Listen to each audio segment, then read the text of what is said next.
Doctor विलास Kharat sir यांना मी विनंती करेल की त्यांनी आपले विचार आपल्या सर्वांसमोर मांडावे. माननीय डॉक्टर विलास खरात सर.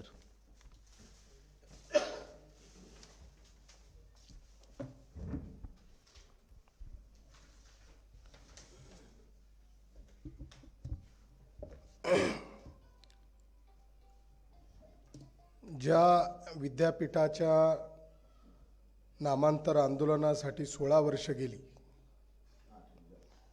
आणि त्या आंदोलनासाठी ज्यांनी आपला जीव कुर्बान केला किंवा ज्यांचा जीव घेण्यात आला अशा शहीदांना मी पहिल्यांदा अभिवादन करतो. आणि ज्या विद्यापीठाच्या साठी ब्राह्मणांनी योजना बनवून ओबीसी मराठा विरुद्ध शेड्यूल कास्टच्या लोकांमध्ये झगडे लावली, त्याचा नेमका अर्थ काढण्याचा मला संधी भेटली. परंतु ज्या विद्यापीठाच्या नावाने ब्राह्मणांनी खेळी केली होती त्याच विद्यापीठातून मला जे भांडणं लावणारे लोक होते त्यांना मी नामोहरम केलं आणि त्या विद्यापीठातून मी PhDची डिग्री प्राप्त केली, याचा मला रास्त गर्व आणि अभिमान आहे. ही डिग्री मला कुठलं पद मिळावं किंवा मला कुठली मोक्याची जागा मिळावी किंवा कुठली नोकरी मिळावी यासाठी केली नसून आम्ही जे सिद्धांत आणि तत्व अंगीकारत आहोत आणि त्या सिद्धांत आणि विचारासाठी आम्ही प्रचार प्रसार करत आहोत, ही आमची जबाबदारी आहे की आमच्या चळवळीला ज्या लोकांनी बदनाम केलं आणि बदनाम करणाऱ्यांना हिरो म्हणून मराठवाड्यामध्ये स्थापित केलं जात आहे.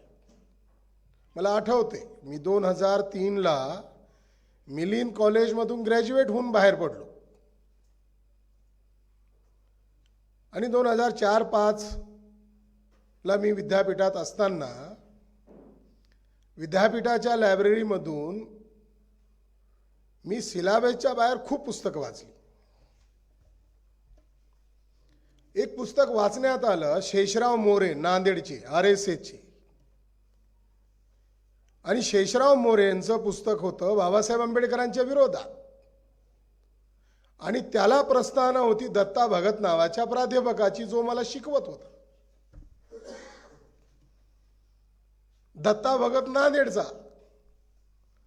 मग जेव्हा प्रस्तावनाही वाचली आणि त्याची मतं वाचली त्यावेळेस दत्ता भगतला मी भांडायला कॅबिनमध्ये गेलो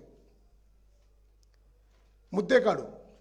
मी त्यांचा विद्यार्थी पण ते माझे गुरु नव्हेत, ते त्यांना पेमेंट मिळत होतं म्हणून ते शिकवत होते. मग दत्ता भगतांना मी हा मुद्दा मांडला, हा असं मांडला, हा असा मांडला आणि तुम्ही त्याचं समर्थन केलं. सगळ्यात मोठी खेळी केली की सावरकर आणि आंबेडकर एकच आहे. शेषराव मोरेचं म्हणणं होतं सावरकर आणि आंबेडकर एकच आहे आणि दोघांचं एकच ध्येय आहे हिंदू राष्ट्र बनवणे. बाबासाहेबांची मतं अशी ठाम नव्हती, वेळोवेळी बदलत होते. रिडल्स इन हिंदुइझम नावाचा ग्रंथ त्यांनी लिहिला होता पण त्याला छापायचा नव्हता. मग मी भगतांना क्रॉस क्वेश्चन केली तर भगत म्हणले की तुमचे मतं माझ्यावर थोपू शकत नाही, माझे मतं माझे आहेत, तुमचे मतं तुमचे आहेत. शेषराव मोरे बरोबर आहे आणि जर तुम्हाला बरोबर वाटत असेल तर तुम्ही त्याचं खंडन करा, पण तुम्ही लेखक कुठे? लेखक तर मी आहे. तुम्ही भगतांना चुनवती देत म्हणलो. मी MAच्या पहिल्या वर्गात शिकत होतो मराठी विषयात की मी शेषराव मोरेचंही खंडन करेन तुमचंही खंडन करेल. मी त्याचं पुस्तक लिहिलं आणि 2005ला पुण्याच्या सुगावा प्रकाशन तर्फे मी ते औरंगाबादमध्ये प्रकाशित केलं. हरिनरके त्याला आले होते आणि माझं पहिलं पुस्तक होतं 2005ला प्रकाशित झालेलं डॉक्टर आंबेडकर विरुद्ध सावरकर. भगतांना मी म्हटले याची तुम्ही प्रस्तावना लिहा. भगतांनी त्यावेळेस इन्कार केला होता. मग मी भगत ज्या विचारसरणीला मानतोय त्याच्या गुरुचा शोध केला आणि त्याचा गुरु सापडला नरहर कुरुंदकर, की हा माणूस आमचा आहे, पण याचा गुरु ज्याला आधार बनून हा विचारधारा मांडतो याच्या गुरुला पकडलं पाहिजे म्हणून याच्या गुरुचा नेमका शोध सुरू केला. आणि तो शोध माझा कॉलेज लाईफ मध्येच पूर्ण झाला, की याची बदमाशी खूप आहे. त्या काळामध्ये अविनाश डोळस, प्राध्यापक अविनाश डोळस, मिलिंद कॉलेजचे मराठीचे प्राध्यापक, आणि दत्ता भगत हे विद्यापीठाच्या समितीवर होते. आणि त्यांच्या भूमिका एवढ्या तकलादू होत्या की कोण्या ब्राह्मणांनी किंवा भाजपच्या लोकांनी विरोध केला म्हणून दिनकरराव जवळकरांचा पाठ्यक्रमातून धडाच गायब केला. म्हणून आम्ही विद्यापीठामध्ये पत्रक काढली. तर दत्ता भगतांनी ती पत्रक पाहिल्यानंतर केबिनमध्ये त्यांच्या पत्नीला बोलवून आणलं आणि केबिनमध्ये दत्ता भगत आणि त्यांची मिसेस हे मला पटवत होते की तुम्हाला शिकवणाऱ्या गुरुच्या विरोधात तुम्ही का बोलत आहात. मी त्यावेळेस त्यांना म्हणालो होतो की भगत हे काय माझे गुरु नव्हेत, ते शिकवणारे एक प्राध्यापक आहेत, ते काय माझे गुरु नव्हेत. मात्र त्यांच्या तोंडावर त्यावेळेस मी बोललो होतो की माझी एक भूमिका आहे, जशी भगतांची भूमिका आहे, त्याचं खंडन करण्याचा त्यांना अधिकार आहे. पण मात्र त्यांनी आपल्या पत्नीला पुढं करून माझ्यासोबत युक्तिवाद केला होता. त्यावेळेस मी म्हटलं होतं की भगत काही विचारवंत नाहीये. हा ग्रंथ पूर्ण झाल्यानंतर भगतांना तो देण्याचा आम्ही योजना बनवली. तर भगत आक्रस्ताळे झाले, अद्वा बोलू लागले आणि भगत कुरुंदकरांच्या विरोधात कोणी एक शब्द बोलेल तरी मी ऐकायला तयार नाही अशी भूमिका घेऊ लागली. पण न वाचता अजूनही त्यांची किती लायकी हे दिसून येते. तेच भगत आहेत ज्या वेळेस हे समाजवादी ब्राह्मणांचे पिट्टू आहेत आणि त्यांना रायटिंग अँड स्पीचेस वरती ऑनररी मेंबर्स अँड सेक्रेटरी म्हणून नियुक्त केलं होतं. तर त्यांनी जो 22वा खंड जो भेसळयुक्त होता, जो बाबासाहेब आंबेडकरांच्या रायटिंगचा नव्हता, फोटोग्राफीच्या नावाखाली बाबासाहेबांचे चरित्र लिहिण्याची योजना बनवली. त्यात बाबासाहेबांपेक्षा बाबासाहेबांच्या विरोधकांना नायक दाखवण्याचा खटाटोप झाला. त्याला आम्ही विरोध केला. परिणामतः महाराष्ट्र सरकारला तो खंड रद्द करावा लागला. फोटोग्राफी जीवनचरित्र त्या ग्रंथाच्या प्रस्तावनेमध्ये भगत म्हणाले आता बाबासाहेब आंबेडकरांचं साहित्य संपलं आहे. हरिनरके त्यामध्ये सदस्य नसताना त्याच्यामध्ये त्यांचं कॉन्ट्रीब्युशन होतं.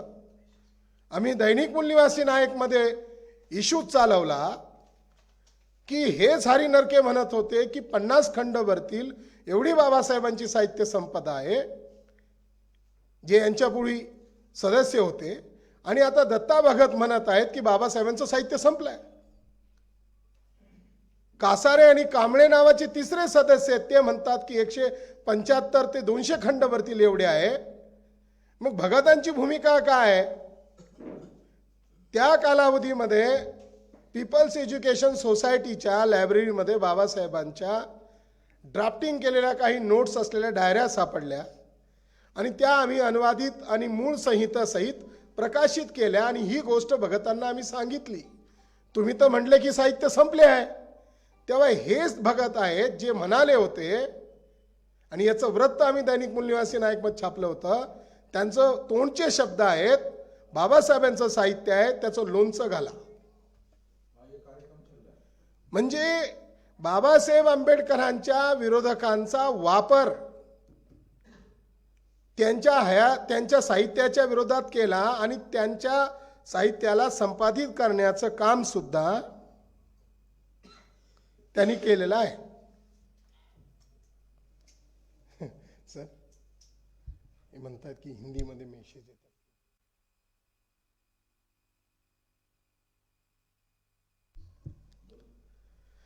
साथियों, सोशल मीडिया से मैसेज आ रहा है कि जो अलग अलग प्रांत के लोग हैं, राज्य के लोग हैं, वो कह रहे हैं कि ये हिंदी में कहेंगे तो अच्छा होगा, इसीलिए मैं कुछ बातें हिंदी में बोलता हूं।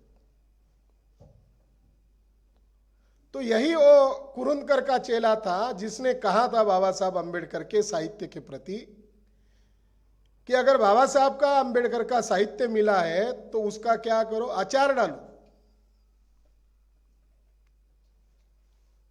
नरहर कुरुंदकर अपने आप को प्रगतिशील ब्राह्मण कहते थे और उसका सबसे बड़ा खेल यह रहा कि नामांतर डॉक्टर बाबा साहब अंबेडकर के नाम से एक यूनिवर्सिटी को नाम दिया जाए। ये जो डिमांड की गई थी, इसके लिए किसी ने डिमांड नहीं की थी, मगर महाराष्ट्र में फुले शाहू अंबेडकरवादियों की सरकार कब बनेगी? ब्राह्मण सीएम नहीं बन सकता, ब्राह्मणों के पास सत्ता नहीं आ सकती। महाराष्ट्र का जो सामाजिक स्वरूप है वो ब्राह्मणों को सत्ता से दूर रखने वाला है और बहुजन समाज के लोग शासक बन सकते हैं, ऐसा उनको रिपोर्ट जानकारी मिली और उनका जो सामाजिक ध्रुवीकरण बड़े पैमाने पर तेजी से हो रहा है, उसे रोक लगाने के लिए समाजवादी ब्राह्मणों ने एक गेम किया और वो गेम नामांतर आंदोलन के रूप से आगे चलाया गया। मगर ये जो प्रगतिशील ब्राह्मण है, प्रगतिशील ब्राह्मण की निशानियां क्या है? तो नरहर कुरुंदकर जो प्रगतिशील ब्राह्मण है, इसकी निशानी क्या है कि जब उसने कार्यक्रम करने के लिए गया और जहां पर वो रुकने वाला था, अपना कपड़ा उतारा, ड्रेस उतारा, शर्ट उतारा, तो अंदर से उसका जनेऊ दिखाई देने लगा। तो जो प्रगतिशील कार्यकर्ता था, बहुजन कार्यकर्ता, उसने उसको पूछा, कुरुंदकर जी आप तो प्रगतिशील हो, मगर आपका जनेऊ बाहर लटका हुआ दिखाई दे रहा है, आप प्रगतिशील हो कैसे हो? तो कुरुंदकर जी ने उसका जवाब दिया कि मैं जो दांत साफ करता हूं, कान साफ करता हूं, उसके जो औजार है छोटे छोटे होते हैं, वो गुम हो जाते हैं, इसीलिए उसको लटकाने के लिए मैं जनेऊ का इस्तेमाल करता हूं।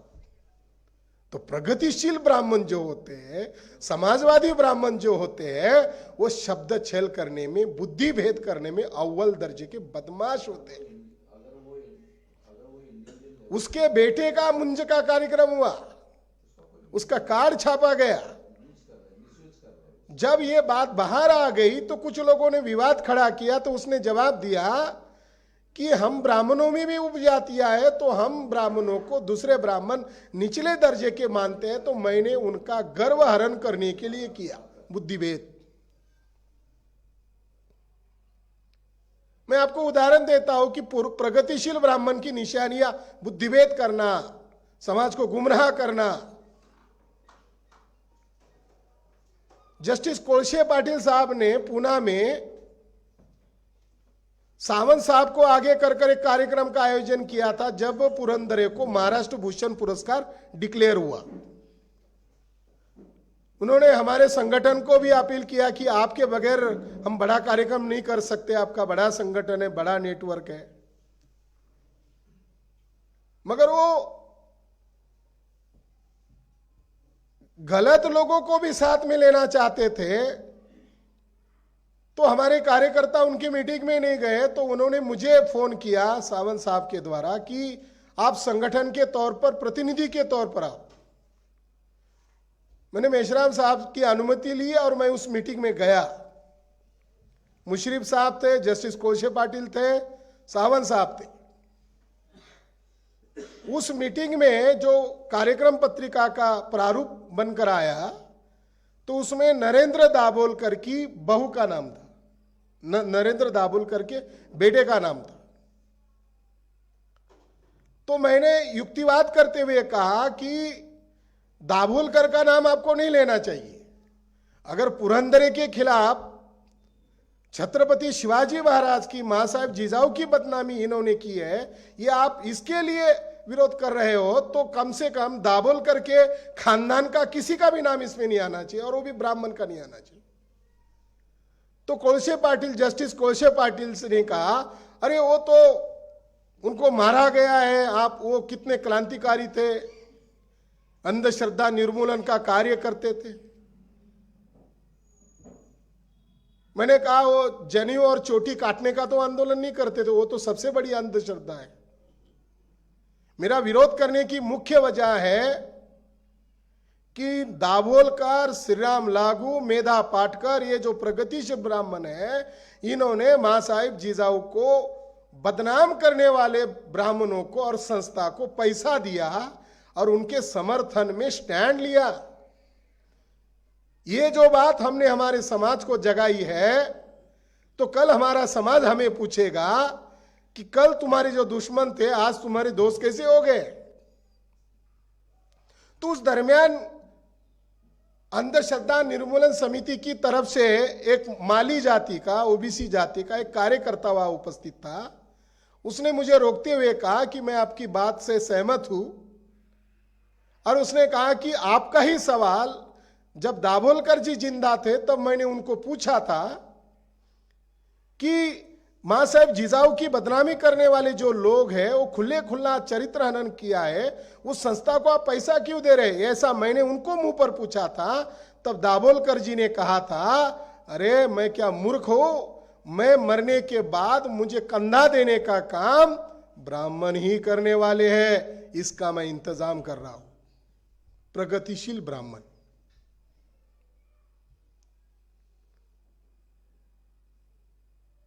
ये आस्तीन की सांप की तरह है।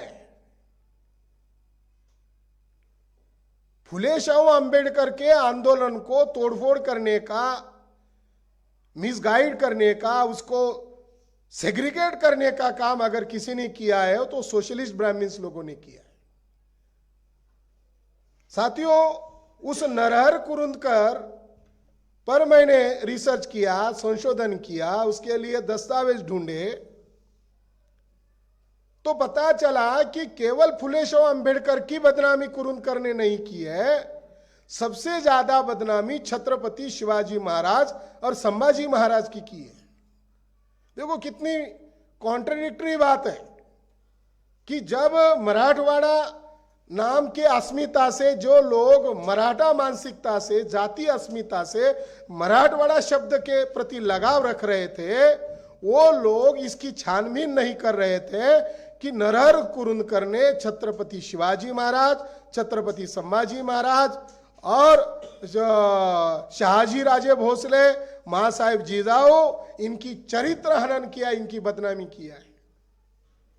एक तरफ जातीय अस्मिता से मराठवाड़ा संकल्पना के साथ जुड़े थे, मगर वो छानबीन नहीं कर पाए कि जिसके कहने पर हम मराठवाड़ा शब्द के साथ जुड़ रहे हैं, जो कह रहा है उसने छत्रपति शिवाजी महाराज की सबसे ज्यादा बदनामी की है। पेशवाओं का और छत्रपति शिवाजी महाराज का और एशियन इंडिया से लेकर आज तक मैंने जो स्टडी किया, अब मैं इस नतीजे पर आ गया हूं कि जितने भी हमारे बहुजन महापुरुष हुए, उन सभी महापुरुषों को ब्राह्मणों ने छला है, उनको परेशान किया है, उनकी हत्याएं तक की है, बदनामी किया है। मगर सभी बहुजन महापुरुषों में सबसे ज्यादा अगर बदनामी, चरित्र हनन किसी महापुरुष का किया है तो वो है छत्रपति शिवाजी महाराज, संभाजी महाराज, शहाजी राजे भोसले और मां साहेब जिजाऊ महाराज। अरे ब्राह्मणों ने जितने भी बहुजन महापुरुष हुए उसमें सबसे ज्यादा बदनामी हमारे छत्रपति शिवाजी महाराज, संभाजी महाराज, मां साहेब जिजाऊ और शहाजी राजे भोसले, इनकी की है।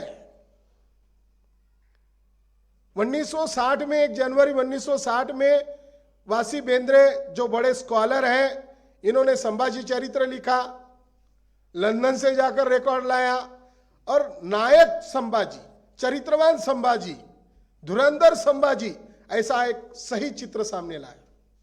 इसकी रिएक्शन में नरहर कुरुंदकर ने, जो साधना अखबार निकलता है और जो पुणे में जो मैगजीन निकलते दिवाली अंक, उसमें सीरियली 4-5 आर्टिकल लिखे 2-3 महीने गैप जाने के बाद, और उसमें छत्रपति शिवाजी महाराज और संभाजी महाराज के खिलाफ एकदम खुलेआम बदनामी का कार्यक्रम किया। मैं इस संदर्भ में बताना चाहता हूं कि जिन लोगों ने योजना बनाकर शेड्यूल कास्ट बनाम मराठा ओबीसी इनके अंदर दरार पैदा की, उसका एक खास मकसद था कि महाराष्ट्र में ब्राह्मण सत्ता हासिल नहीं कर सकता है, शासक नहीं बन सकता है। अगर महाराष्ट्र में ब्राह्मण को शासक बनना है तो ओबीसी मराठा जो लोग हैं इनके खिलाफ शेड्यूल कास्ट को लगाया जाए। अगर ये दीवार खड़ी हो जाएगी तो अपने आप महाराष्ट्र में ब्राह्मण शासक के रूप में स्थापित हो सकता है। उसने कि वो बाद में अभी भी उसको रिपब्लिश किया जा रहा है, उसको प्रोपेगेंडा किया जा रहा है, यूनिवर्सिटी स्तर पर उसको रेफरेंस बुक के तौर पर लिया जा रहा है। मागोवा उस किताब का नाम है। उस किताब में खुलेआम पर लिखा कि छत्रपति औरंगजेब की जो लड़कियां थी वो अविवाहित क्यों रही, क्योंकि पिता और पुत्र, पिता यानी छत्रपति शिवाजी महाराज, पुत्र यानी संभाजी महाराज, इन दोनों की वो प्रेयसी थी। यानी बेंद्रे साहब द्वारा सही चरित्र सामने आने के बावजूद नरहर कुरुंदकर ने छत्रपति शिवाजी महाराज का खुलेआम चरित्र हनन किया, खुलेआम संभाजी महाराज का चरित्र हनन किया। आगे जाकर उसने बेंद्रे जी को धमकी भरे अल्फाजों में कहा कि आप उसे साहित्यकार, आप उसे चरित्रवान, बड़ा बड़ा उपाधि से नवाजो, मगर हम उसको गिनती करने वाले नहीं हैं। उनकी जो शब्दावली है, उनका जो अभिव्यक्त होने का जो जरिया है वो सैद्धांतिक आधार पर नहीं था। फिर उन्होंने क्या किया, तो उन्होंने 2.5 साल एक कमरे में बैठकर शिवाजी सावंत नामक कोल्हापुर के एक मराठा युवक को हाथ में पकड़ा और उसके जरिए से छत्रपति शिवाजी महाराज के ऊपर उपन्यास लिखा और उस उपन्यास को ब्राह्मणों ने सरकारी पाठ्यक्रम में डाल दिया। इधर बेंद्रे साहब का संभाजी चरित्र को काउंटर करने के लिए इधर समाजवादी ब्राह्मणों ने नॉवेल लिखा गया और उस नॉवेल को आगे लाया गया और वो नॉवेल चलना चाहिए, इसके लिए लंबी प्रस्तावना नरहर कुरुंदकर ने लिखी। और वो रहता था मराठवाड़ा में, रहता था नांदेड़ में। उसके प्रकाशक देशमुख एंड देशमुख कंपनी, सदाशिव पेट, पुणे। तो उसके लंबे खत होते थे। उसके निजी खत में उसने दादू कोंडदेव को ज्यादा उदात्तीकरण किया और मां साहेब जिजाऊ का चरित्र हनन करने वाले कॉन्फिडेंशियल खत लिखे। उसके प्रकाशक जो पति पत्नी है उनको खत लिखे। तो उनकी निजी पत्राचार से और उनके लिखित साहित्य से साफ जाहिर होता है कि वो छत्रपति शिवाजी महाराज और संभाजी महाराज का खुलेआम बदनामी करना चाहते थे। उनके स्टेटमेंट में आपको 2 स्टेटमेंट में आपको दिखाना चाहता हूं कि उन्होंने किन अल्फाजों में संभाजी महाराज को नवाजा है, शिवाजी महाराज को नवाजा है।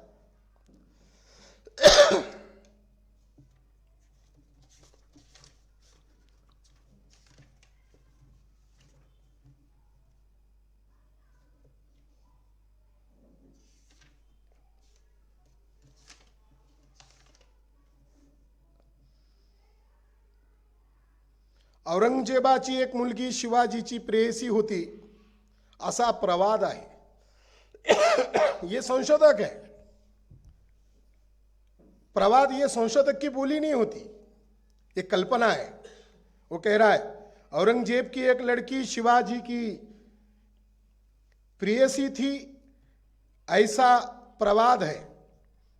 दूसरी ने संभाजी पर प्यार किया, ऐसा कहा जाता है। संभाजी ने औरंगजेब को लड़की मांगी थी। ऐसा सुना जाता है। तो जो मराठा लोग मराठवाड़ा जातीय अस्मिता से दुश्मन के उस जाल में फंस रहे थे, उस समय वो सोच नहीं रहे थे।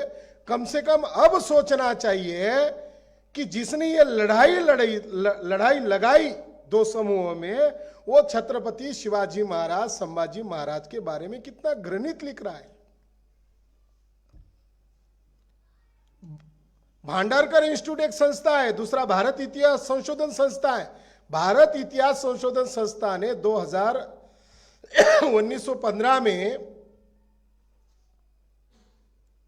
पटवर्धन नामक इतिहासकार ने औरंगजेब के दोनों लड़कियों पर एक शोध लेख लिखा और उसमें लिखा कि जो लोग छत्रपति शिवाजी महाराज के साथ एक लड़की का संबंध जोड़ते हैं, संभाजी महाराज के साथ दूसरे लड़की का संबंध जोड़ते हैं, हमने छानबीन किया तो कोई भी दस्तावेज हमें नहीं मिला है, ये केवल कल्पना मात्र है। और औरंगजेब के लड़की ने महाराष्ट्र में मरते दम तक पैर ही नहीं रखा, तो वो संभाजी की प्रेयसी कैसी हुई? मिली ही नहीं तो प्रेयसी कैसी हुई? तो छत्रपति संभाजी महाराज, शिवाजी महाराज की बदनामी करने का काम इन समाजवादी ब्राह्मणों ने सुपारी लेकर किया है। इसके करीबी थे बम पुरंदरे, इनके साथ इनके लंबे पत्राचार थे। दत्तो वामन पोद्दार के साथ इनके लंबे पत्राचार थे। तो तथ्यों के आधार पर मराठा और ओबीसी लोगों को यह जानना समझना बहुत जरूरी है कि जेम्स लेम का असली बाप है नरहर कुरुंदकर, क्योंकि इसका संबंध बम पुरंदरे के साथ भी था, दत्तो वामन पोद्दार के भी साथ में था। और इन्होंने प्लानिंग करके उपन्यासों के द्वारा आज भी वो सिलेबस में शिवाजी सावंत की जो कादंबरी है, वो आज भी उपन्यास जो सिलेबस में, उसको कोई रोक नहीं लगा रहा है। यही बात जो कुरुंदकर ने कही, यही बात जेम्स लेन ने कही, जो कुरुंदकर ने कही, यही बात पुरंदरे ने कही। उसने खुलेआम पर संभाजी महाराज के बारे में लिखा कि संभाजी अपने दादा की तरह अय्याश था। नरहर कुरुंदकर ने मागोवा नामक किताब में खुलेआम लिखा कि संभाजी अपने दादा की तरह अय्याश था। इसका मतलब है कि शाहजी राजे भोसले का भी चरित्र आनंद खुलेआम किया गया है। मुझे बड़े आश्चर्य की बात होती है कि इसके लिए समर्थन देने का काम नांदेड़ में 2 मराठा लोगों ने किया और वो 2 मराठा बाद में मुख्यमंत्री भी बने, शंकरराव चौहान और अशोक चौहान। दोनों पिता पुत्र ने ऐसी बदनामी करने वाले किताबों को राज्य सरकार के पुरस्कार दिए गए, जिसमें छत्रपति शिवाजी महाराज की बदनामी है, संभाजी महाराज की बदनामी है, पूरे मराठाओं की अस्मिताओं पर अटैक किया गया है। उसको प्रोत्साहन देने का कार्य उस समय में शंकरराव चौहान ने किया और उसका बाद में जो बेटा है अशोक चौहान ने किया। यह बात भी मराठा लोगों को जानने और समझने की जरूरी है। जेम्स लेन ने जो लिखा हुआ है उससे भी ज्यादा घृणित कार्य इसने किया है, मगर इनको अगर तालमेल करके जोड़ा जाए तो यह बाप सिद्ध होता है इन सारी विकृतियों का। इसलिए साथियों, केवल कुरुंदकर फुले शाह अंबेडकर विरोधी नहीं था, बल्कि कुरुंदकर जो मूवमेंट के आधार है छत्रपति शिवाजी महाराज, जो हमारी नॉन ब्राह्मण मूवमेंट आधुनिक भारत में शुरू हुई, उस मूवमेंट के आधार स्तंभ छत्रपति शिवाजी महाराज है। फुले शाह अंबेडकरी मूवमेंट से शिवाजी महाराज को माइनस नहीं किया जा सकता। जब नामांतर का आंदोलन शुरू हुआ, उसी दरमियान दत्तो वामन पोद्दार ने एक जोशी नामक ब्राह्मण को सत्यशोधक आंदोलन के खिलाफ साहित्य लिखने को कहा गया था और उसका प्रथम खंड महाराष्ट्र साहित्य संस्कृति मंडल ने छापा। उसी दरमियान ये प्रोसेस चल रही है। दत्तो वामन पोद्दार ने सत्यशोधक आंदोलन की समीक्षा करने वाला साहित्य वो भी ब्राह्मण के द्वारा, और जिसमें शाहू महाराज को विलन बताया गया है, ऐसा विकृत साहित्य लिखा गया, एक टीम बनाकर सरकारी साधनों का मिसयूज करके किया गया। फुले शाहू अंबेडकर से छत्रपति शिवाजी महाराज, संभाजी महाराज, मां साहेब जिजाऊ, इनको माइनस नहीं किया जा सकता, ये वो ब्राह्मण जानते हैं। इसलिए मैंने उनकी हर बात को, कुरुंदकर की हर बात को काउंटर कर दिया। मुझे डिग्री से भी ज्यादा महत्वपूर्ण बात लगी कि कुरुंदकर की हर बात को अकाट्य प्रमाणों से मैंने खारिज कर दिया है। शाहू छत्रपति महाराज खुद लिखते हैं कि मैंने मेरे पुरखों के सारे दस्तावेज ढूंढ लिए, तब मैं इस नतीजे पर पहुंचा कि रामदास और दादू कोंडदेव ये ब्राह्मण काल्पनिक पात्र है और इनका छत्रपति शिवाजी महाराज से दूर दूर का संबंध नहीं है।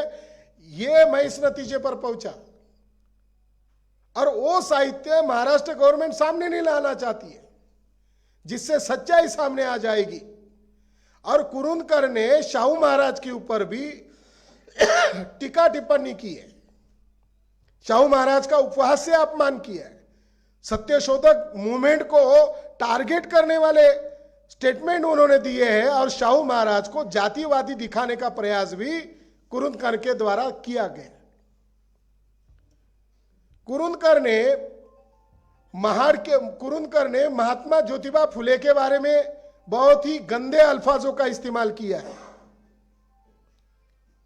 नरहर कुरुंदकर ने जब मनुस्मृति को जलाकर जब 50 वर्ष पूरे हो रहे थे, तो उसके उपलक्ष्य में उसने एक व्याख्यान की सीरीज लगाई, और उसके मृत्यु उपरांत उसके व्याख्यानों को सुनकर एक बुकलेट बनाई गई। महाराष्ट्र में एक बड़े बहुजन समाज में एक बड़े विद्वान हुए डॉक्टर आ साळुंके सर। 2006 में समाजवादी ब्राह्मणों ने उस मनुस्मृति के किताब को रीप्रिंट किया और डॉक्टर साळुंके सर की प्रस्तावना ली। मेरे इस मुद्दे पर उनसे मतभेद है। मैं जब स्टूडेंट लाइफ में आया तो बामसेब को जुड़ने के पहले मैं उनका साहित्य पढ़ता था। मेरे उनके अभी भी अच्छे संबंध हैं, हमारी बातचीत होती रहती है, मगर उन्होंने उसका खंडन नहीं किया है। मगर मनुस्मृति के समर्थकों की संस्कृति इस किताब में संदर्भ सूची में लिखा कि नरहर मनुस्मृति पर ज्यादा जहरीला ग्रंथ अगर किसी ने लिखा है तो कुरुंदकर ने लिखा है, उसको अवश्य पढ़ना चाहिए। मैंने उनके ग्रंथों को देखकर ही मनुस्मृति उनके ग्रंथों को पढ़ा। पढ़ने के बाद पता चला कुरुंदकर क्या कहता महात्मा फुले के बारे में, कि महात्मा फुले कोई विद्वान नहीं है, वह उनका पिंड नहीं है, वे अंग्रेजों के चहीते थे। इसकी तुलना में अंबेडकर विद्वान थे, उनके पास अध्ययन की शिस्त थी। यानी दोनों गुरु शिष्य ज्योतिबा फुले और बाबा साहब अंबेडकर। पढ़ने वालों को लगेगा अंबेडकरवादियों की बाबा साहब की तो तारीफ कर रहा है, मगर उसका दुख किस बात का है कि ज्योतिबा फुले ने रामदास को आउट किया है, दादू कोंडदेव को आउट किया है।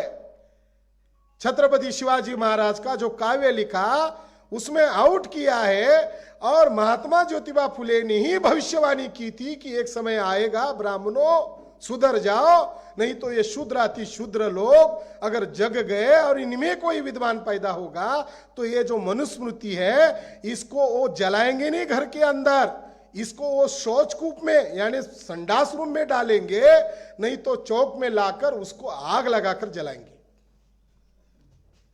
ये उन्होंने लिखा है। महाराष्ट्र सरकार ने उनका ज्योतिबा फुले का जिसमें लिखा है, ये 1854 का ग्रंथ है, और हरि नरके और धनंजय कीर और यदि फड़के इन ब्राह्मणों ने और उसके चेले हरि नरके ने इसकी कॉपी अवेलेबल होने के बावजूद 1854 में मनुस्मृति का धिक्कार नामक एक किताब लिखी है। शूद्र अति शूद्रों को मनुस्मृति क्या कहती है बताने के लिए वही किताब महात्मा फुले के समग्र वाङ्मय में नहीं जोड़ा गया है। अवेलेबल है, हमारे पास है, और हम इसको प्रकाशित करेंगे। तो महात्मा फुले को गाली देने का काम नरहर कुरुंदकर ने किया। नरहर कुरुंदकर को महात्मा फुले के प्रति घृणा क्यों आती है? तो उन्होंने लिखा कि महात्मा फुले ब्राह्मणों को छोड़कर इकट्ठा करना चाहते हैं और ब्राह्मणों को विदेशी कहते हैं और शूद्र अतिशूद्र को बलिस्तानी या मूल निवासी नेटिव कहते हैं। इसीलिए मेरा ऑब्जेक्शन है महात्मा फुले से।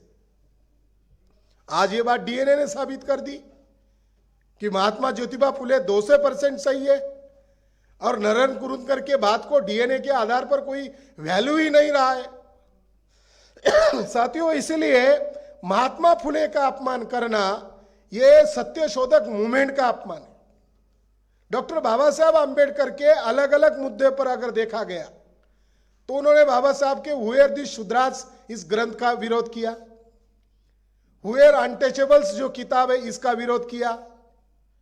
What Congress and Gandhi have done to the untouchables में कांग्रेस और गांधी के लोगों ने हमारे लोगों के ऊपर जो जोर जबरदस्ती से पुनः करार थोपा है वो कितना षड्यंत्रकारी है। 200 साल का इतिहास बाबा साहब अंबेडकर ने what Congress and Gandhi have done to the untouchables की इस किताब में लिखा और इसका विरोध स्वयं गांधी जी नहीं दे पाए थे उस समय में। लिखा गांधी जी ने और दूसरे के नाम से किताब छापा था उसी समय। तो बाबा साहब अंबेडकर के कौन कौन से बातों का विरोध किया? जब महाड़ के आंदोलन को जब लोग स्मृति दिन मना रहे थे तो झुंबरलाल कामले और एक ब्राह्मण ने महाड़ का इतिहास नामक किताब लिखवाया इन्होंने और उसकी प्रस्तावना नरहर कुरुंदकर ने लिखी और उसमें बाबा साहब अंबेडकर को हीरो बताने के बजाय गांधी जी को नायक बताने का काम नरहर कुरुंदकर ने किया।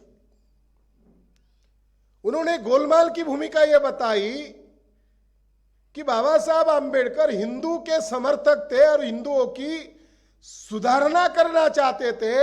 बाबा साहब अंबेडकर आखिर तक हिंदू ही थे। बाबा साहब अंबेडकर का जो महाड़ का आंदोलन है उसमें वो बुद्धिभेद करके बाबा साहब अंबेडकर महारों की लड़ाई लड़ रहे हैं। अछूत अलग थे, महार अलग थे, इस रूप से मिस इंटरप्रिट करके लोगों को बताने का काम उसने किया। मनुस्मृति दहन के संदर्भ में नरहर कुरुंदकर ने खुलेआम लिखा कि वो मनुस्मृति ब्राह्मण ने जलाई थी। ये जो थ्योरी है आज भी मराठवाड़ा में जो इंटेलेक्चुअल प्रोफेसर है वो बोलते हैं कुछ अच्छे ब्राह्मण होते हैं। इस थ्योरी को प्रचार करने का काम सबसे ज्यादा काम ये नरहर कुरुंदकर ने किया। तो उन्होंने यही बताया कि बाबा साहब अंबेडकर के साथ ब्राह्मण बहुत थे और जिन ब्राह्मणों का नाम उसने गिना वो सारे के सारे कायस्थ थे। तो कुरुंदकर विद्वान व्यक्ति था, उसने ये लिखा सही होना चाहिए, उसको मालूम था, मगर उसने जानबूझकर मिस इंटरप्रिट करके लिखा। कायस्थों को ब्राह्मण कहना ये सबसे बड़ी गलती है। कायस्थ ब्राह्मण नहीं है, कायस्थ लोग वर्ण व्यवस्था में शूद्र है और बाबा साहब अंबेडकर के समय में कायस्थ थे। शिवाजी महाराज के आंदोलन में सफलता की वजह कायस्थ है। शाहू महाराज के जो पीए थे उनके प्रधान थे वो कायस्थ थे और बाबा साहब अंबेडकर को साथ जिन लोगों ने दिया वो कायस्थ थे। चित्रे, टिप्पणी, बैरिस्टर समर्थ, तो उनकी बातों का मैंने सप्रमाण खंडन किया है। सबसे बड़ी बात मुझे यह लगी कि मनुस्मृति के मामले में इसने इतिहास को ही उल्टा कर दिया और दंत कथाओं का निर्माण किया। एक दंत कथा उसने परभणी में अध्यापक महाविद्यालय का अप्रैल माह में वार्षिक सम्मेलन चल रहा था, 1977 की बात है। उसके गेस्ट नरहर कुरुंदकर थे, वो वहां जाकर स्पीच किया। स्पीच करने के बाद दूसरे दिन खबर आती है, मगर इनकी खबर 2 माह बाद आई। ऐसी कभी होता नहीं है। अखबारों का मतलब होता है 2 दिन के कम से कम 2 दिन के अंदर आनी चाहिए। 2 माह के बाद उनके भाषण की खबर छपकर आई और वो खबर उस समय के एक अम्बेडकरी संशोधक थे रत्नाकर गणवीर, उनके पढ़ने में आई। तो जो मराठवाड़ा दैनिक था उसमें उसका आशय यह था कि जब बाबा साहब अम्बेडकर ने मनुस्मृति जलाई तब वहां पर वाही के बड़े विद्वान तर्कतीत लक्ष्मण शास्त्री जोशी उपस्थित थे। जब मनुस्मृति को बाबा साहब अम्बेडकर ने आग लगाई तब उसकी राख हो गई और तर्कतीत लक्ष्मण शास्त्री जोशी ने वो जो ठंडी पड़ी राख को कागज में लपेटा और खड़े खड़े ही बाबा अपने को तिलक के रूप में लगाया और बाबा साहब के को भी तिलक के रूप में लगाया। फिर वहां कुछ संवाद हुआ। ऐसी एक कथा, बनावट कथा कुरुंदकर ने उस व्याख्यान में बताई। रत्नाकर गणवीर ने यह खबर पढ़ने के बाद उनको लगा बेवजह विवाद करने की बजाय ऑन रिकॉर्ड उससे सही जानकारी लिया जाए, तो उसने कुरुंदकर को खत नहीं लिखा, तर्कतीत लक्ष्मण शास्त्री जोशी को खत लिखा कि मैंने ऐसे ऐसे अखबार में ऐसी ऐसी खबर पढ़ी है और मैं बहिष्कृत भारत का कलेक्शन कर रहा हूं और उसमें मैंने देखा आपका नाम 1927 में दिसंबर माह में और 1928 के माह में भी कहीं पर भी आपका नाम नहीं दिखाई दे रहा है, मगर यह खबर छपकर आई कि आप मनुस्मृति दहन के कार्यक्रम में उपस्थित थे। तो हो सकता है शायद उस समय के पत्रकारों ने या उस समय के किसी कार्यकर्ताओं ने जानकारी के अभाव में नहीं दिया हो, तो आप मुझे बताएं ताकि मैं ये जानकारी जोड़ सकूं, क्योंकि कुरुंदकर विद्वान है। तो उसने जोशी ने चालाकी से बताया, थोड़ी बताने में गड़बड़ हुई है, आशय वही है। अब ये दोनों प्लान करके कर रहे हैं। लक्ष्मण शास्त्री जोशी ने मराठाओं के बड़े नेता यशवंतराव चौहान का यूज किया। यशवंतराव चौहान भी उनको गुरु मानते थे। गुरु ने क्या किया, कांग्रेस से ही बाहर निकाल दिया। उनके खत अवेलेबल है। शिष्य ने उनको कहा अब मैं क्या करूं, मुझे कांग्रेस से निकाल दिया है। लक्ष्मण शास्त्री ने कहा तुम जिस प्रदेश में रहते हो वहां का वातावरण बहुत अच्छा है, समशीतोष्ण है, तो आप वैसे ही खड़े रहो दरवाजे पर इंदिराबाई के, राह देखो, आज न कल राह दरवाजा खुलेगा। यशवंतराव चौहान को दर्दनाक मौत से मारा गया, उनको ट्रीटमेंट भी नहीं करवाई गई और जो नए सिकाऊ बच्चे थे उन्होंने उनको बहुत टॉर्चरिंग करके दिल्ली में सरकारी अस्पताल में मार डाला।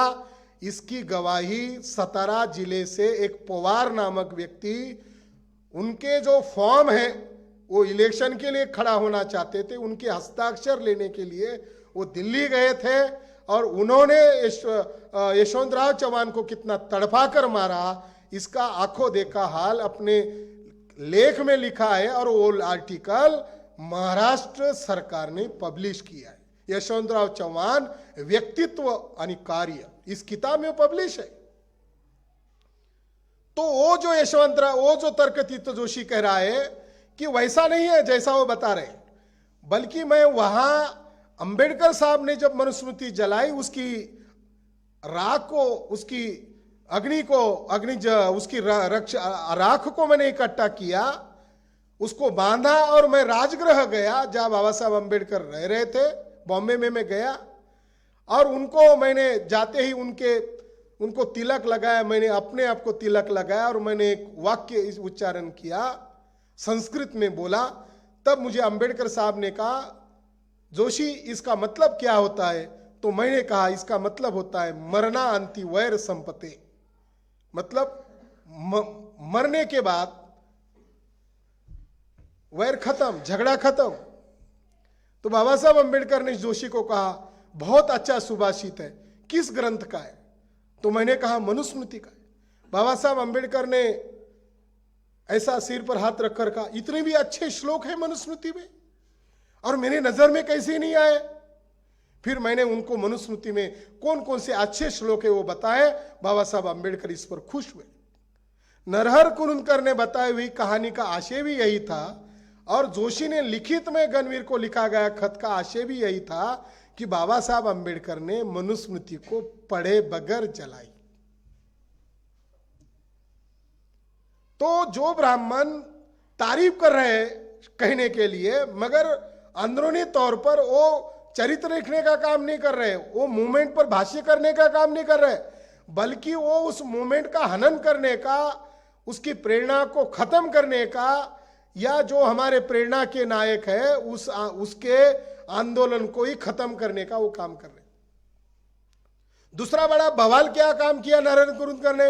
नरेंद्र कुरुंदकर ने खुलेआम चुनौती देकर कहा कि मैं डॉक्टर अंबेडकर के दो बातों से सहमत नहीं हूं। नंबर एक बात कि वो कहते हैं कि पुष्यमित्र शुंग के द्वारा जो प्रतिक्रांति हुई, इससे देश का नुकसान हुआ और इससे आज भी हम भुगत रहे हैं। ये जो उन्होंने कंक्लूजन ड्रॉ किया है हु आर अनटचेबल्स में, मैं इसके खिलाफ हूं। तो बाबा साहब अंबेडकर लिख रहे हैं और कुरुंदकर भी लिख रहे हैं, तो बाबा साहब अंबेडकर प्रमाण दे रहे हैं, तो कुरुंदकर प्रमाण क्यों नहीं दे रहे? मैंने उनके तमाम साहित्य को पढ़ने के बाद इस नतीजे पर पहुंचा कि कुरुंदकर विद्वान नहीं थे। कुरुंदकर के पास कोई अध्ययन करने की जो मेथड है, मापदंड है संशोधन के, उसको फॉलो नहीं करते थे और उन्होंने अपने साहित्य में कहीं पर भी संदर्भ का जिक्र नहीं किया। वेग स्टेटमेंट। आप जिनके खिलाफ लिख रहे हो तो आप अपना प्रमाण दो। तो नरेंद्र कुरुंदकर ने कहीं पर भी सिंगल लाइन का रेफरेंस नहीं दिया है, प्रमाण नहीं दिए, सबूत नहीं दिए। तो नरेंद्र कुरुंदकर ने पुष्यमित्र शुंग का समर्थन करने के लिए इतिहास को ही पलट दिया, इतिहास की ही तोड़फोड़ की, और कुरुंदकर ने खुलेआम लिख दिया कि मनुस्मृति का रचना काल ईसा पूर्व 185 नहीं है, मनुस्मृति का रचना काल सातवाहन कालीन है।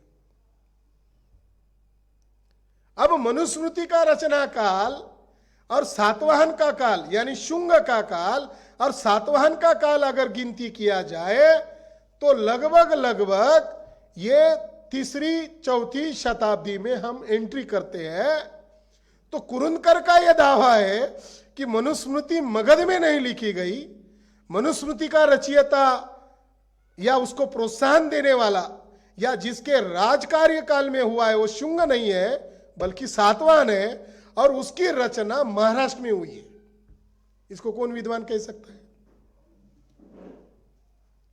आगे जाकर कुरुंदकर ने बाबा साहब अंबेडकर के इस सिद्धांत का विरोध करते हुए कहा कि अस्पृश्यता का जन्म बौद्ध धर्म की घृणा अभियान से किया गया, प्रतिक्रिया के तौर पर किया गया। इस सिद्धांत का मैं सख्त विरोधी हूं। और महाड़ में उसने खुलेआम, बाबूराव बागुल एक बड़े दलित साहित्यकार थे और वो मार्क्सवादी थे। अब वो मार्क्स को भी मानते थे, बाबा साहब अंबेडकर को भी मानते थे। अब उन्होंने अखिल भारतीय बौद्ध सम्मेलन, नाम बौद्ध सम्मेलन रखा, आयोजन महाड़ में किया और उसका स्पेशल गेस्ट के तौर पर नरेंद्र कुरुंदकर को बुलाया। नरेंद्र कुरुंदकर ने उस गेस्ट के तौर पर सबके सामने उनकी बेइज्जती करने वाले स्टेटमेंट में स्पीच देते हुए कहा कि जो लोग शुंग को विलन कहते हैं, बदमाश कहते हैं, उसने हत्या की है, मैं इसको नकारता हूं, कोई प्रमाण नहीं, केवल नकारता हूं। और उसने खुलेआम कहा कि जाति व्यवस्था का जन्म जो लोग कहते हैं कि मनु ने किया या ब्राह्मणों ने किया, मैं इस मंच पर कहना चाहता हूं, ऐसा उसने कहा, मैं इस मंच पर कहना चाहता हूं कि जाति व्यवस्था को जन्म देने का काम बौद्धों ने किया।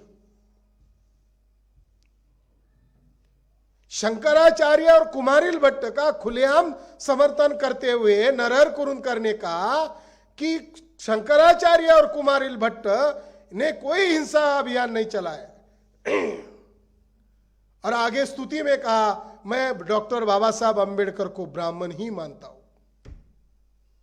जितना बौद्ध आपका है उतना मैं ब्राह्मण होने के कारण मेरा भी बौद्ध धर्म पर अधिकार है, यह भी उसने कहा।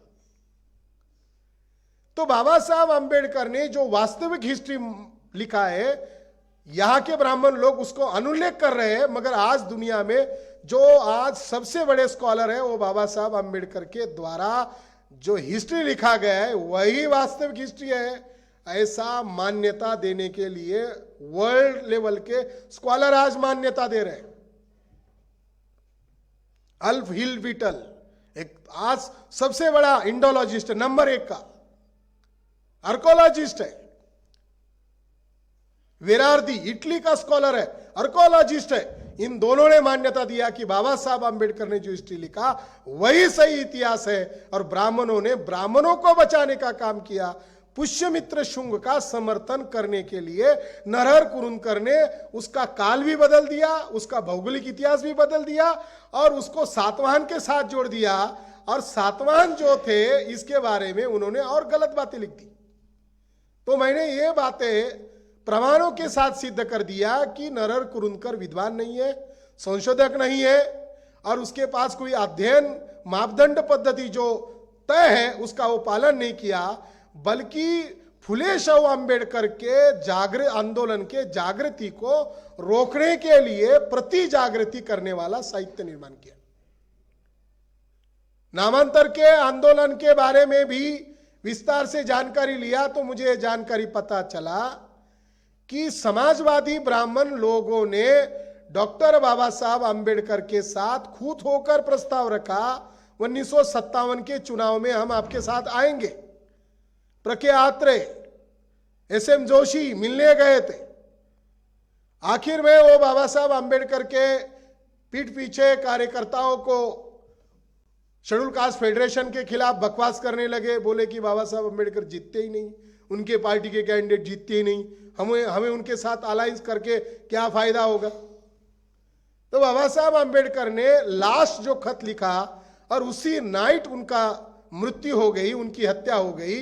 मगर जो पत्र डिलीवर नहीं हुआ, जो पत्र भेजा नहीं गया, वो टाइप होकर रेडी था, साइन कर रेडी था, वो पत्र नानकचंद रत्तू के कलेक्शन में था। बाबा साहब आंबेडकर ने समाजवादी ब्राह्मणों को कहा कि मैं आप लोगों के साथ नहीं आया था, आप मेरे साथ आए थे। आपके पास कौन से इश्यू है? भाषिक इश्यू के अलावा आपके पास इश्यू क्या है? आपके पास कोई आर्थिक समझ है? आपके पास कोई परराष्ट्रीय राजनीति की समझ है? आपके पास कोई दृष्टिकोण है? बाबा साहब आंबेडकर ने उनको खुलेआम कहा कि मैं आपके साथ अलायंस करने के लिए तैयार नहीं हूं। बाबा साहब आंबेडकर के मृत्यु के बाद समाजवादी ब्राह्मण नागा गोरे, एसएम जोशी, यदुनाथ थत्ते और इन लोगों ने योजना बनाई कि बाबा साहब आंबेडकर के आंदोलन को खत्म करने के लिए प्लानिंग किया जाए। तो उस आंदोलन के तहत समाजवादी ब्राह्मणों ने योजना बनाकर नामांतर का इशू खड़ा किया, और जिसने हत्या की उसको मैदान में उतारा। सविता आंबेडकर को एंट्री देने का काम नामांतर आंदोलन से हुआ। सबसे आश्चर्यजनक बात। दूसरी आश्चर्यजनक बात, जिन लोगों ने आंदोलन चलाया वो लोग कम उम्र के थे। राजा ढाले, जवी पवार, नामदेव ढसाल 25 उम्र, 29 उम्र, इतनी उम्र के थे। उन्होंने खुद लिखा कि हम युवक क्रांति दल के कार्यालय में बैठे थे, वहां हमने मीटिंग की, मीटिंग से बाहर आकर मेरे मन में कल्पना आई और फिर मैंने नाम दिया दलित पैंथर।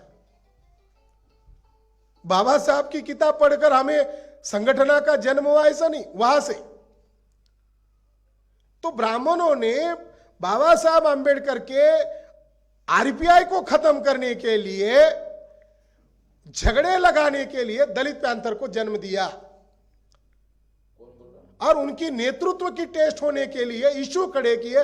नामांतर आंदोलन, रिडल्स इशू, इन इशू को खड़ा किया, और उनमें उनकी योग्यता सिद्ध हुई कि वो एससी एसटी ओबीसी को जोड़कर ब्रॉड इन द बेस बाबा साहब आंबेडकर का आंदोलन था।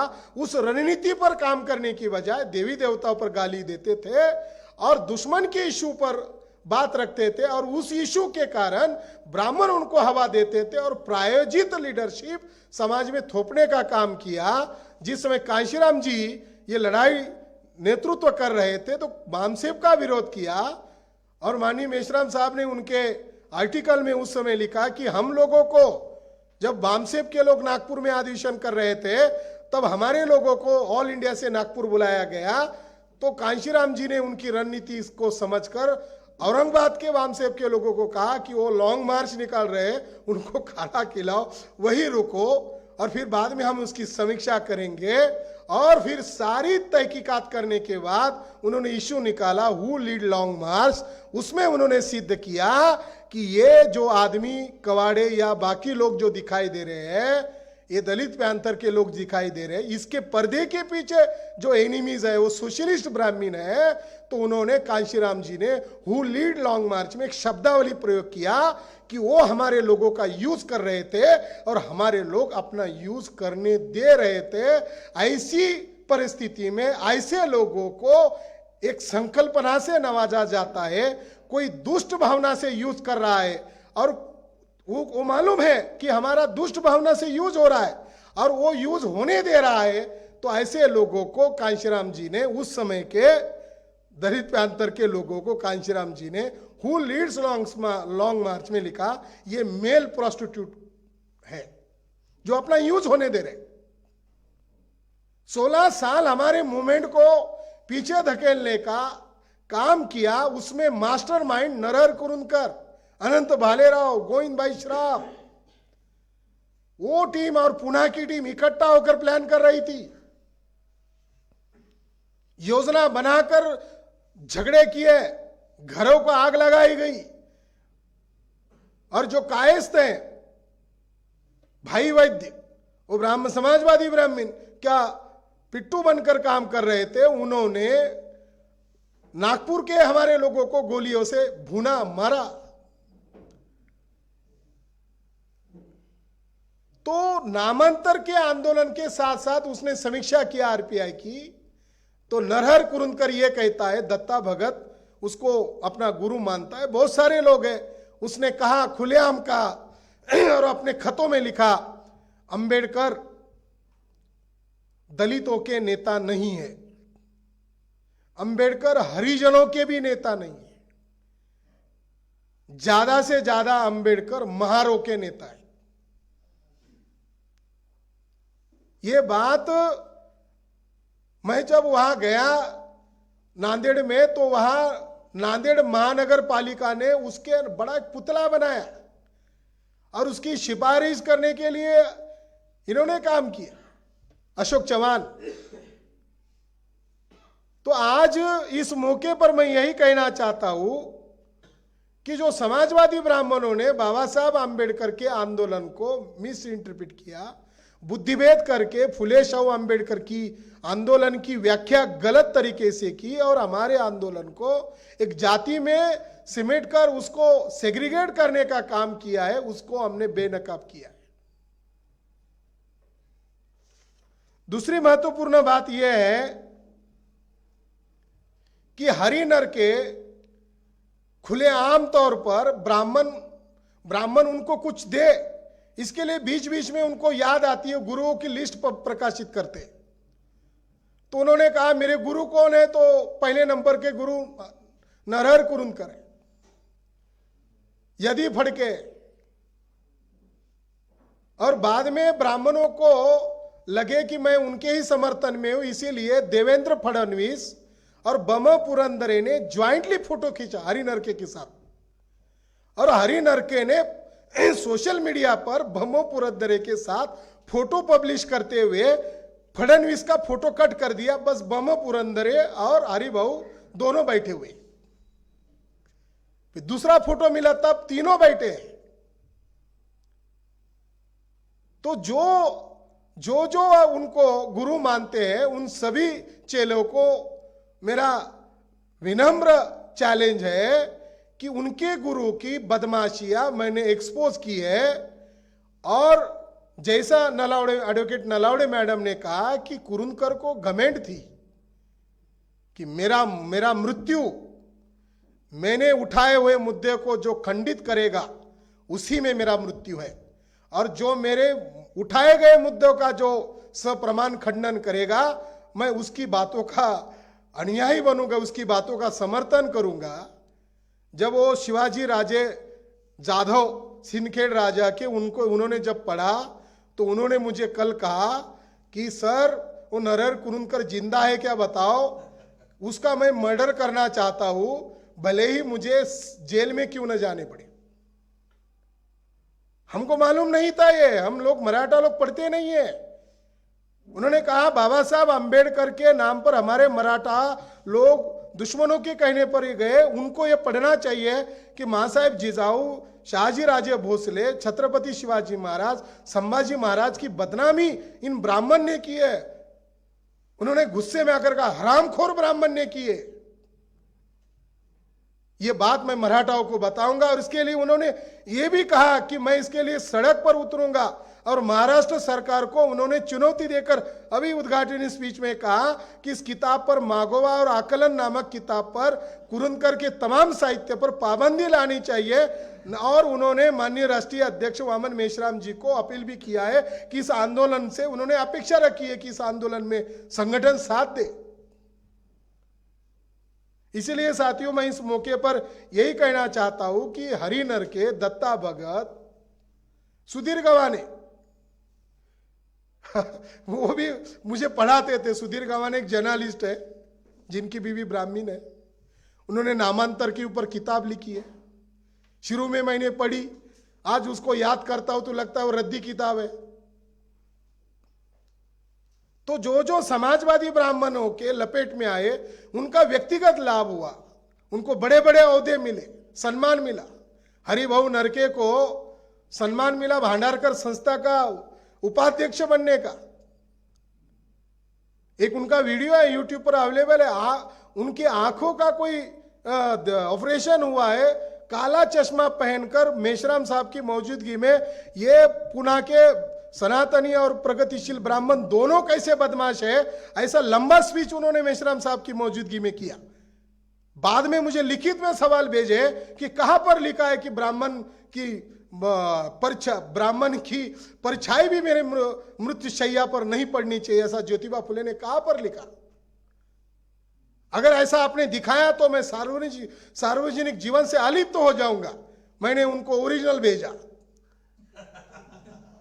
फिर उनको कहा कि आपको फुलेवाड़े पर पैर नहीं रखना चाहिए, क्योंकि आपके कारण और हमारे अकल आ गई कि ज्योतिबा फुले ने केवल ब्राह्मण की परछाई ही नहीं पढ़नी चाहिए, ऐसा ही नहीं कहा। ज्योतिबा फुले का यह स्टेटमेंट है, दासानुदास शूद्राति अति शूद्र, ऐसा भेदाभेद, ऐसा उच्च नीचता मानने वाले ब्राह्मणों के दलालों की, ब्राह्मणों के सहयोगियों की और ब्राह्मणों की परछाई भी मेरे शरीर पर नहीं पड़नी चाहिए। इस रूप में जो ब्राह्मणों की दलाली कर रहे हैं उनकी भी नहीं पड़नी चाहिए।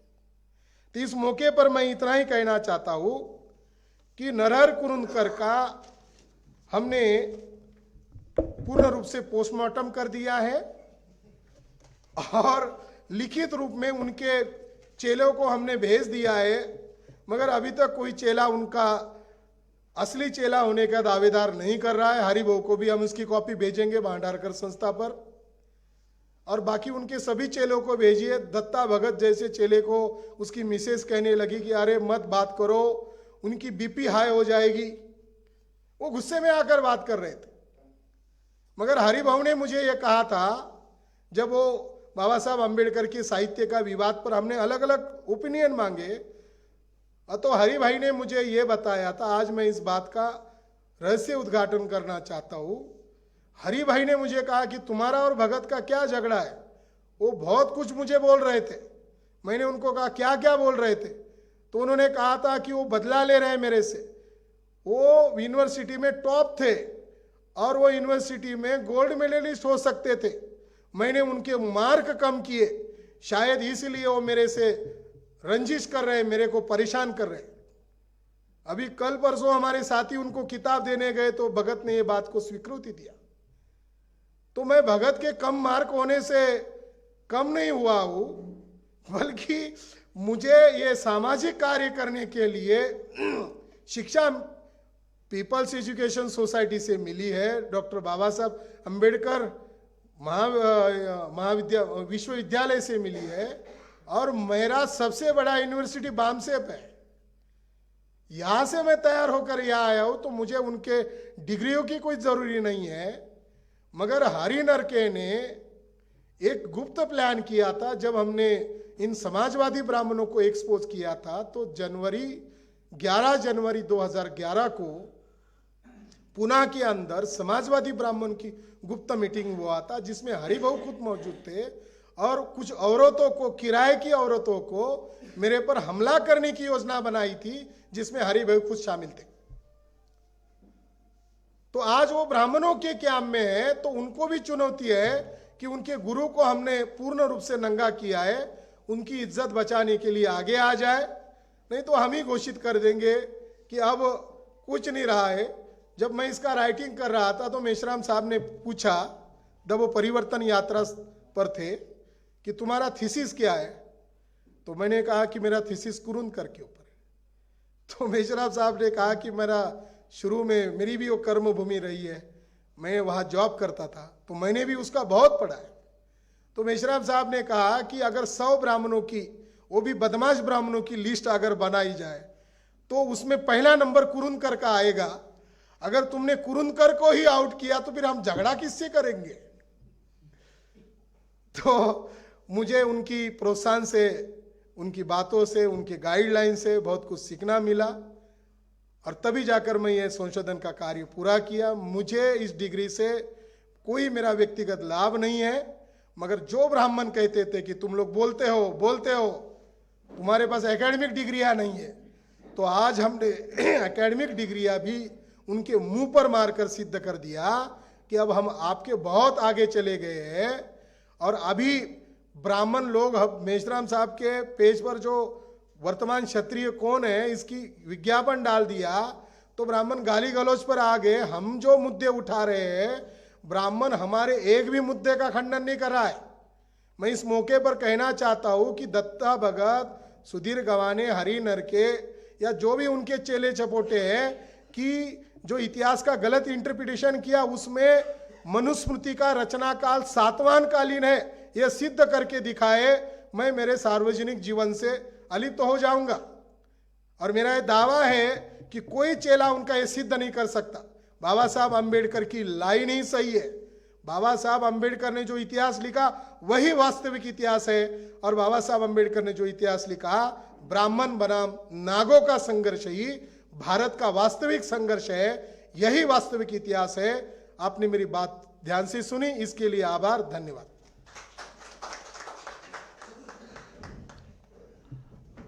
बहुत बहुत शुक्रिया डॉक्टर विलास खरात सर। अब मैं ये जो पुस्तक है, इसका जो कार्यक्रम है, विमोचन और प्रकाशन का कार्यक्रम है और जाहिर सभा है, इस जाहिर सभा को संबोधित करने के लिए मैं माननीय मेश्राम साहब को आमंत्रित कर रहा हूँ, जो बामसेफ के राष्ट्रीय अध्यक्ष है, भारत मुक्ति मोर्चा के राष्ट्रीय अध्यक्ष है, माननीय वामन मेश्राम साहब।